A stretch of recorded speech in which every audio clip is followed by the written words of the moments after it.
Welcome to the Essence of Health Tea Time Podcast. I am your host, Dr. Shayla Toombs-Withers. As a double board certified family and obesity medicine physician with over 12 years of experience in medicine, I teach motivated individuals how to achieve their desired quality of life while preventing and reversing chronic diseases. It's tea time.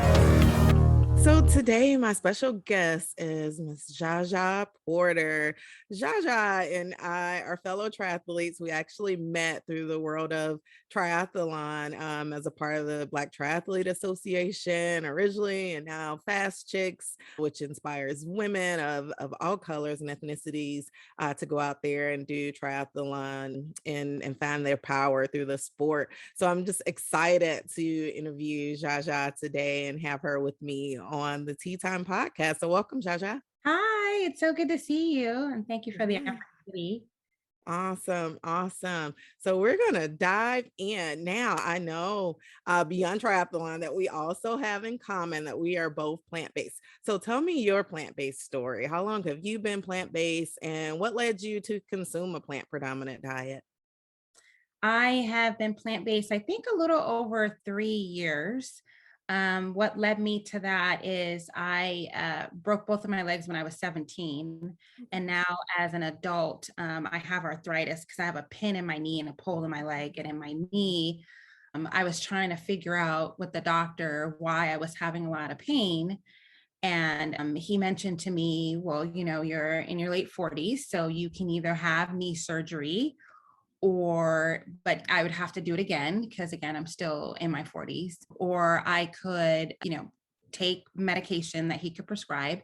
He could give me a shot once a month, or I could change my diet and keep my weight down. And I was like, next time, let's start with that.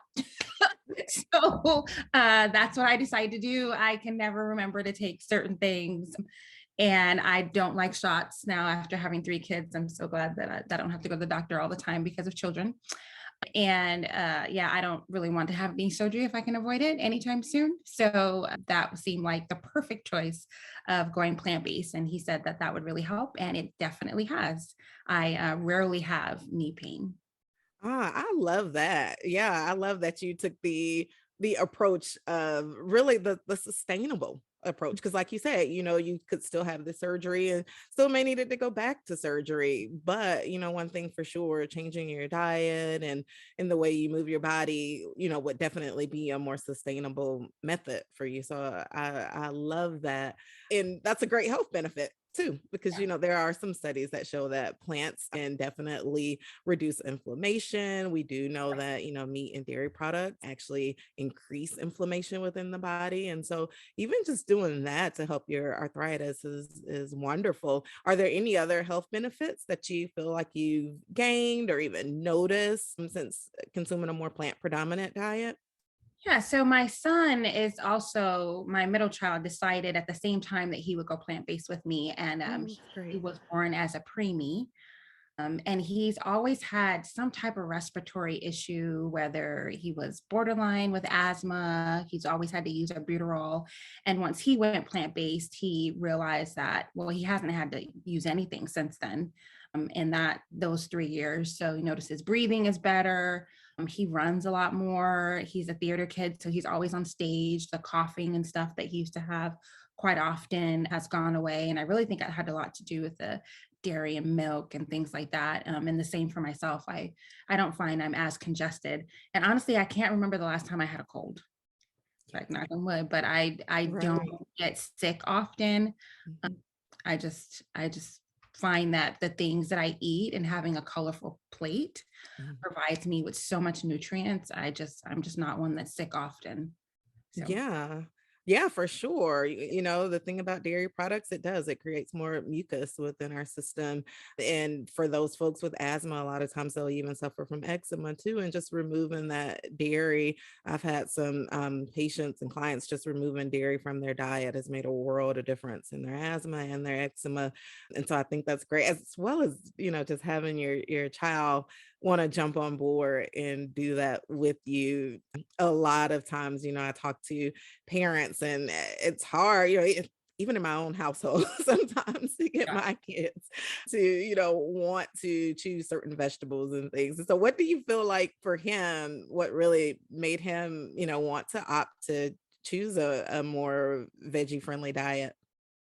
Well, I find that kids are so much more educated than we are. They learn so much more in school than I think that I did, way back when. And we watched a movie together. I can't think of the Netflix series, but everybody knows about it, where you learned about sportsmen being vegan, going to plant-based diet. Oh, was it Game Yeah, Changers game movie? Okay. changer. Yeah, I love that one. Yeah. My husband shared that with us because a general shared it with him because I was telling him like I got to do something. And it's funny that you mentioned your skin because I did notice that I was breaking out a lot too, and I felt like it was from fried food and food that I was eating.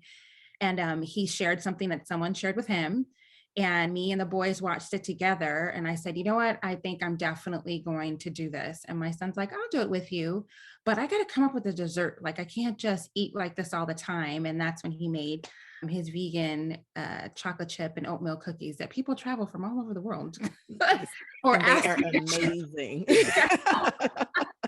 So yeah, we watched it together, and my youngest, he's not vegan, but he does eat predominantly his plate. I'd say 80% of it is plant-based. So Yeah.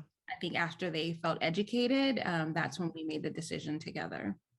Yeah, that's great. That's great. Yeah, that you definitely introduced it to them that way too. Because yeah, you're right. Education is so important, and our kids, the internet at their fingertips, and so they can choose to watch and consume so much more information than we ever had. And so it is they're the information kids, and so that I'm sure that played a big part and was important. Yeah, for them to see firsthand. So yeah, that's great. Now, so as a restaurateur, what's your favorite plant-based recipe and what does that typically entail for you? Okay, so I think for training, my favorite was the Thelma Bowl because that had quinoa and sweet potatoes. It was just a really hearty bowl that I felt like after a long run and long ride, it just helped me like get my energy back. Mm. I mixed kale in there. So that was definitely my favorite. Also, my favorite drink was my peanut butter smoothie. Ooh. Um, I What all love do you put in it? so in the peanut butter smoothie, we have spinach, almonds, strawberries, peanut butter, banana, topped with a little agave, and I mix that with almond milk, and all Ah, food is frozen. And that was just my go-to. I felt like so full afterwards, but yeah. still had enough energy from the almonds and the spinach and the peanut butter to get on with the rest of my day. Because even though I was doing long training, not too many other people cared. So, especially the kids, they Yeah. expect me to help them get stuff done as soon as I got home. So that kind of helped me revive and get into, my next part of my day. So those are Yeah. That sounds delicious too. I know for me after long training days, you definitely want something cold. And so, Mhm. having a good smoothie like that, yeah, beyond just, feeling because you feel like you can eat all the things too, but just Yeah, having something yeah. cold. If you want to put the Yeah. right things back in, so Right. that's definitely my go-to to feel full, but having all the right stuff and then give me the energy, and then just helping me recover. Exactly. That was another one that just helped me with that. So Yeah, yeah. So tell us more about that. So how particularly do you use your diet for fueling and for recovery? Are there certain times, within your training strategies that you have maybe one thing or another? yeah, so I'd say my favorite to either help with energy or recovery are beets. I mean, I put them on everything, whether it's in a bowl. I have it as a beet juice as a drink recovery. I actually have that in my cookbook, the exact recipe that I use for my beet juice, which is normally beets, oranges, green apple, and ginger. Great recovery. I find some are often like, how are you walking around? And I'm like, beets. It's like the secret weapon for me to like either get energy before or just good recovery right after. I'm a person who also likes, again, I love really hearty bowls. So I want to make sure that I'm putting the right stuff back in into my body right after I finish a long training. I love to cut up like green peppers, red peppers, every type of bell pepper, put kale and spinach, mix it all in. I sometimes even do that in pasta. Like my kids, it to other people, it probably looks like it's oregano, but no, that's kale and that's spinach in pasta, and I love a good red sauce. There's just so much nutrients in that. And when people are thinking about, I know before I started training, it used to seem like it was hard for me to get rid of waste out of my body. But you find when you mix those green vegetables in your body throughout the day, you don't have to worry about that. So those are some of the things that I try to make sure that I'm not creating any type of blockage, so that I'm not feeling sick while I'm outside training. And those are some of the key things. Like I put Yeah. You want to feel chili. light on your feet. Yeah. Yeah. So I put that like in everything that I'm making. If you're frustrated with your weight, taking more medications than you like to, have been told that you are at risk for the development of a chronic preventable disease, or just are not feeling in the best of health, then I'm talking to you. Why? Because you're tired of fat dieting. You know it's time for a change, and you want a sustainable plan to improve your health. If you have found yourself at this place in life, well, I have developed a program that's just for you. It's called The Essence of Health, and it's your prescription for transformation. My goal with this program is to give you the tools needed to create sustainable lifestyle changes within a group coaching setting, along with one-to-one individualized coaching to give you a personalized path to health that's just for you. The benefits are priceless, so join today. Head on over to eohcoaching.com to learn more.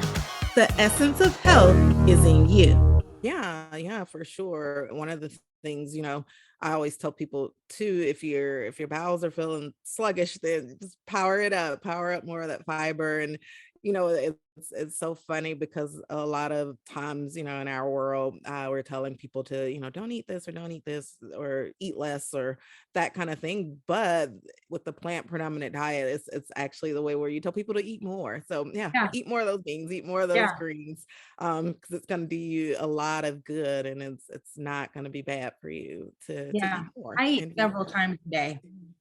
Yeah. I feel like I'm always hungry, but it's fine because I'm putting the right things in my body. So like you said, I love a multi-bean chili. Again, I mixed kale and I put spinach in that too. I cut it really fine where you barely know that it's there, and peppers and onions and all those different types of beans are just fantastic for you to help you get through the day. And again, it helps you move your bowels and you feel lighter and you don't have all that waste in your system. It's not trying to escape your body through your pores. And so there's so much benefit of you having a plant-based diet and getting that waste through your system, so that your system isn't screaming at you when you're out and about, or you're feeling sluggish because it's weighing you down. Right. Yeah. And that's so important. I know that you've been doing a lot of long course events. So for my non-triathletes out there, with a long course event, that would include a 2.4 mile swim, 112-mile bike ride, and then a full marathon, 26.2 mile run. And so Zsa-Zsa has done several of those over this past year, and fueling with plants. And so just in doing your long course races, I know you raced recently, and a lot of times when we do these long course, because of things that you're out there for hours, and you have to have a reason for that, beyond just the norm, because for a lot of us, it's not always fun. It's not always easy, that's for sure. And so what's usually your why, and what keeps you going? And has that even changed over, even the course of a year? Yeah, so I do enjoy long course. It is my favorite distance, to do that distance. I may not be the fastest, but I enjoy the journey. I enjoy what I learn about myself and the people I meet along the way. So that's just something that I'm going to continue to do the long course, which is a full Ironman. Recently, I completed Ironman Cozumel. I recently lost my mom in July, and before she passed away, we discussed her arrangements, and she asked that she be cremated and that I take her ashes to the ocean. And she said, I think you should go back to Cozumel. She's like, I think I would like to be there. Because one, we love Mexico, we love Mexican food. So it just seemed like the best place for her to go and for me to visit that, spot often. And so that's what we discussed. And so the journey was very different. My why had transitioned to just being, a peaceful experience, which it was. I had a lot of fun. I spread my mom's ashes right before. And while I was on the course, I tried to remember my why, as hot as it was, as windy as it was. I remembered why I was there. I told her that I was going to go down there, spread her ashes, and get the medal. Even while I was preparing for it, I was trying to make sure that I stayed focused, ate the right things. And it was just a couple of days ago, and I still feel great. It was an amazing journey. I competed in the race with several friends. We had a great time there together, and it's just something that I'm going to continue to do because I feel like I'm alive and well. She unfortunately died of colon cancer, but I told her that I was going to continue to live for her and travel the world and compete and show women of color and just all women, whether it's mothers, military wives, executives, that you can do anything and anything is possible. And so my why transition there just to do it for my mom, but it's going to continue just to show women, you may not be the fastest, but as long as you get up and you try, anything is possible. Yeah, yeah. I really love that so much. Mindset is everything, first of all, and then for some suffering such a great loss, the loss of a parent, that could affect us in a number of ways. And we all grieve differently, but I love that you use that as fuel for you and to push you and motivate you forward to do something positive and such a great achievement. It's so important for us as individuals, as women, as people of color, as moms, to even show that to your children, how, yeah, when we're facing something tough or challenging, how we can repurpose that and make something, extremely positive out of that. It's really wonderful that you were able to do that and that you achieved.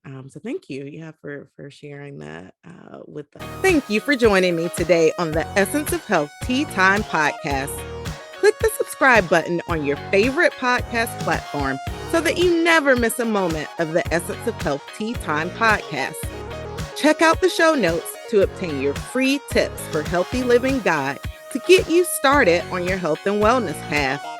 Follow me on social media at Essence of Health Wellness Clinic on Facebook, Instagram, and YouTube, and at dr.tw@EOHWC on TikTok. Interested in becoming a member of the Essence of Health coaching program? Well, head on over to www.eohcoaching.com. The essence of health is in you.